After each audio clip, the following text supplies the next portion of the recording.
Welcome back, ladies and gentlemen. This is part 7, Wheel of Fortune Jr., which was made back in 2000. I remember that year learning of Wheel of Fortune Jr. while looking through this one old product magazine that had a picture of Wheel of Fortune Jr., and I saw the picture and I was like, hey, this looks like it has an actual spinning wheel, and it does. Now, I remember it took about a month or two before I was able to finally land my hands on a copy. And when I did, here's what happened. We called it, Toys R Us was called, and they said, yes, we do have a couple copies in stock. So I went over there and bought one. And I just remember playing the daylights out of this thing. So here is, okay, whoa, so close, man, look at that, 300 points. Yes, indeed, the values are in points, but you have a lot of familiar faces here and there. For example, you have Bankrupt and Lose a Turn. They work the exact way as the ones on the actual show. You have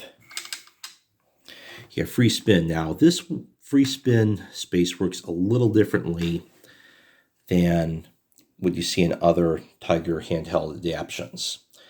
If you land on Free Spin, you actually get a Free Spin token automatically. You don't have to choose a letter or anything like that. But even so, you get a Free Spin. You still have to call a letter, although you won't get any points for it. And then you have this green space, which is exclusive to Wheel of Fortune Jr. It's called Point Doubler. You land on that, you spin the wheel again. If you land on Point Doubler on your Point Doubler spin, you just simply spun again until something else was landed on.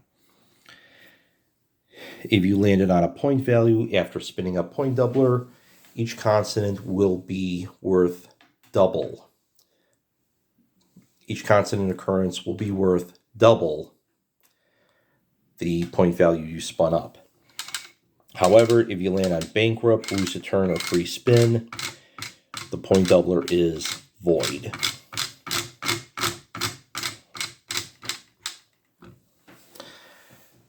Now, there are some things to watch out for when it comes to this version. There were expansion cartridges that were planned for this game. There were three expansion cartridges containing more puzzles on them, containing more puzzles. Ultimately, those were never released. All you got was the dust protection cartridge. However, it does work with the 12 expansion cartridges from the original 1996 game. As said, all the cartridges contain are categories and puzzles. That is it. So you can play Wheel of Fortune Jr. like a regular Wheel of Fortune game. But even so, the categories that were meant for Wheel of Fortune Jr. are mostly different from those on the actual show. There were 11 categories. 9 of them were exclusive to this game. The 11 categories in Wheel of Fortune Jr. are Around the House, Blast from the Past, Book Club, Critters, Down to a Science, I'm Hungry, It's My Job, Movies, TV, and Tunes, On the Map, School's Cool, and Toy Chest. Now, On the Map and Around the House may seem very familiar to some of you, and they should, because they are categories that are actually being used on the actual show. Now, I have a feeling, considering the game was made back in 2000 and the game was specifically meant for children, I do believe Tiger saw this as an answer to the short-lived kids version of Wheel of Fortune called Wheel 2000, which was on for a year in September. It started back in late 1997 into early 1998. It started in September of 1997, aired its final episode in February of 1998, and reruns would continue until September of 1998. But I remember Wheel 2000 like it was yesterday. I even met the show's host, David Sidoni. So that was really cool. But one thing that, now there is one thing that really that can be very frustrating about this game. If you're playing against the computer can be very, very accurate. And and it's not really that. In reality, the computer player will solve if there are 5 or fewer letters to be revealed. And this can be particularly tough if you have some puzzles that is only one word, and that word is 5 letters or less. If it's your turn, you spin the wheel, you call a letter, it's like you better hope that that letter's in the puzzle, because if it's not, the computer player will solve the puzzle right away. Now, in reality, this is not the copy that I got back in late 2000. This is a copy that I got back in late 2014. This, ladies and gentlemen, is my original copy from 2000. The thing was, I was planning on buying a replacement copy because my old copy just wasn't working.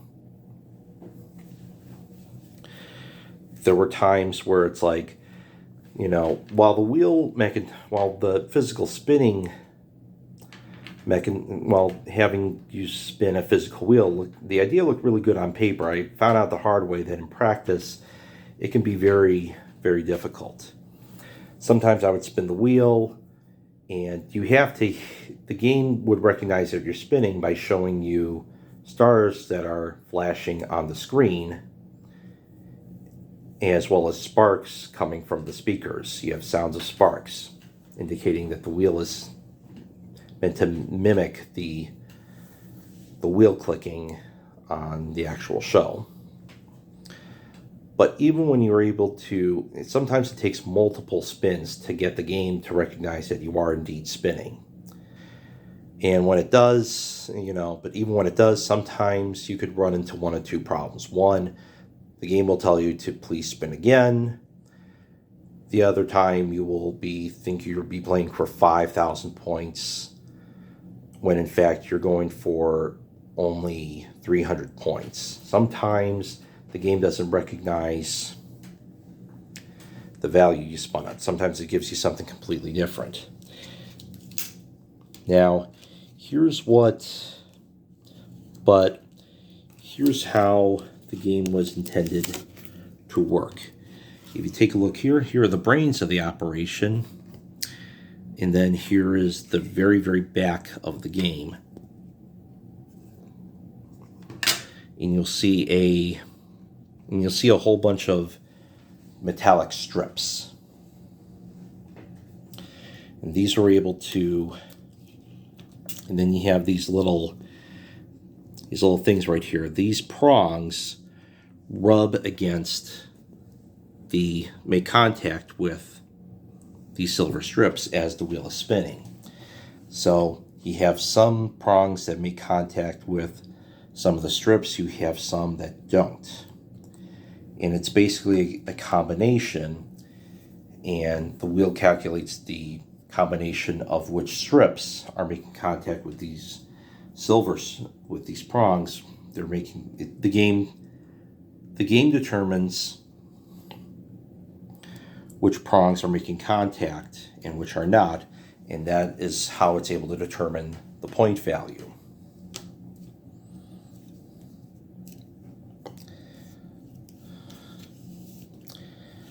So now, as for this black piece right here, this is not broken, I assure you. I did not break this. This was deliberately shaped. There's a spring underneath. I don't know if you can see it.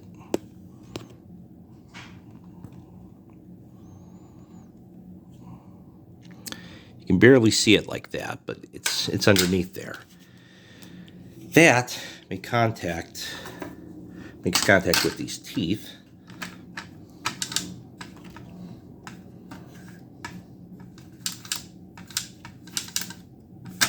And that's how it's able to determine. Now I decided to take this apart because I plan to just have the wheel itself. And I decided, oh, let's make a spinner out of this. So I did. There we go.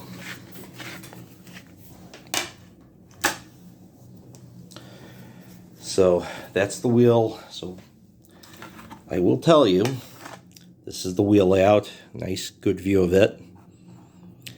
Now every point value is active throughout the game. You have, even the top three values. You have 2,500, you have 5,000, you have 10,000. Every space, even 5,000 and 10,000, are active throughout the game. Now, the winner, at the end, you have the one, after the end of 3 rounds, the one who has the most points goes on to the bonus round. And while the instruction booklet states that you use this button, the one that's normally used to buy a vowel, while the instruction booklet states that this is the button that should be used to scroll through your choices and enter to lock in your position, this is not like other Wheel of Fortune games where you choose from W, H, E, E, or L. You don't use the keyboard. Instead, you use these 2 buttons in this game, which I find to be quite nice, because the E can sometimes be randomized. So if you want one E and not the other, you can do that in this game. But while the instruction booklet states for you to use this to scroll through your 5 choices for the bonus round prize and this to enter your selection, it's really the other way around. You use this button to scroll and you use this button to lock in your decision. Now, one thing that now, if you take a look at this rectangular area right here, you can barely see it, but there it is. You have to look closely, but you can see it. That is the used letterboard. Unlike the original 1996 game, despite the small screen, Tiger managed to squeeze in a used letterboard. So it's certainly a nice improvement there as well. Now for part 8, I will show you not 1, not 2, but 5 Wheel of Fortune handheld games. It's going to be a really nice deal for you. So please stay tuned, and you will see those tomorrow.